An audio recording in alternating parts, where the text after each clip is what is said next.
everybody, and welcome back on the Wednesday night edition of Inside the Headset. It is Week 9, Game 8 here in the state of Tennessee, and we're going to slip over to Williamson County, talk to the only coach I talked to in Williamson County on the other side of the bracket. He was in a tough one last Friday night, took a loss, but I know he saw a really good football team, and his team played their hearts out. But we've got on the phone with us the head coach of the Ravenwood Raptors, head coach Hey, Coach, I can't even think. Will Hester. I can't even think of your first name, Coach. Coach Will Hester. How you doing tonight, Coach?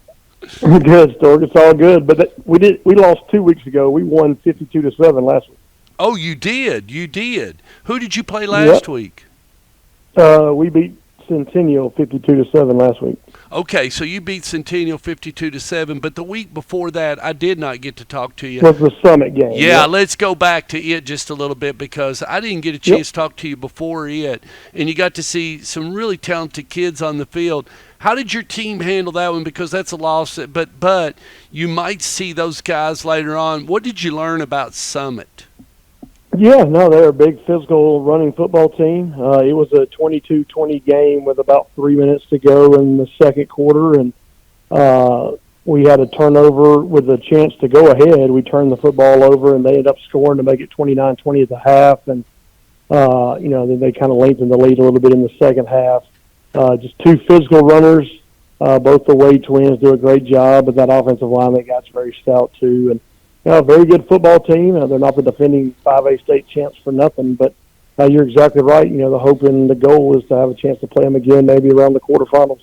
Well, and Coach, I mean, now that you kind of gotten 4 quarters and 48 minutes of them, how do you kind of approach that? I mean, what do you got to do? What do you feel like you got to do? And I mean, it'll probably be no secret when you get ready to play them again. Is it slow the game down, or what is it? Keep the ball out of their hands and just, run every second down to the last second when you run your offense? What is the secret in beating a Summit? Yeah, I mean, that is a way to go about it. It's not necessarily really the way that we're built. We're more of a big play offense. We haven't had many 15, 16, 17 play drives over the course of the season, so playing that game would probably be difficult for us. The best scenario for us would be to, score when we have the opportunity. Score as many points as we possibly can, and find a way to tackle those guys better. Obviously, we're going to have to do something different from a defensive schematic standpoint than we did this time. But the positive is, like you said, we have played them for 48 minutes. We do know what it looks and feels and smells like, and now we got to come up with a better plan for the next go-round if we're lucky enough to have one. Well, and, I'll use an example. You've played or you've coached. You've coached against the Maryville Rebels. And when you play against them for the first time, whether you're over at their place or, it was you in the state championship and you're coaching against them and you're watching them, and they score really quick and then they give you the ball back. And then if you make a mistake, then they score again. Man, they put you in a really, really quick pressure mode, and you just really got to be careful with that model. And you know what I'm talking about, don't you? Yep. Yeah, absolutely. I mean, it's the same kind of thing. You have to play as good as you can play, right? Because they've got, several phenomenal football players, and if you make mistakes, they're going to make you pay. But, there's a lot of football left to be played, and everybody's got at least 2 games left, This is our bye week this week, so we only have weeks 9 and 10 left for us. So we got JP2 coming up after the bye week and then finish up with Indy in the league. So, we're either going to be 2 or 3 in our league. We'll either be hosting a team out of Memphis or going on the road to Memphis.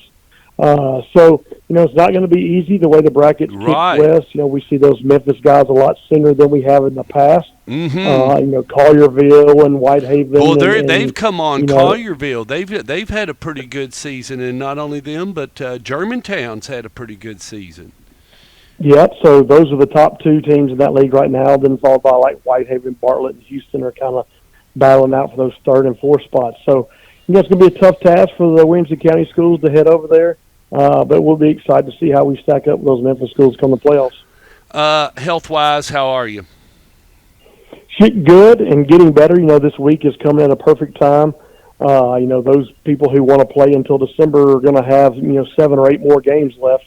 So it's kind of in the middle of the season if you look at it that way. And we're excited to get healed up. We practice Monday and Tuesday this week, and giving our kids off the next 5 days to kind of get some of that rest and recovery, so that we're good to go in those last 2 regular season games in the playoffs. Good break. Yeah, good break. You had a good break. Yeah, all right. You did you do anything for yourself, or did you go see a football game or anything? Well, I mean, we're in the middle of our break right now, so we're going to visit my daughter at Ole Miss here tomorrow and Friday, and then we'll be back over the weekend, ready to get to work on JP2. Well, safe travels, Coach. I hope you enjoy your trip down to the Grove and down that way to Vaught Hemingway Stadium, and have a big time. All right, man. Thanks, Stuart. Thank you for being on Inside the Headset. See you, bye. See you, buddy.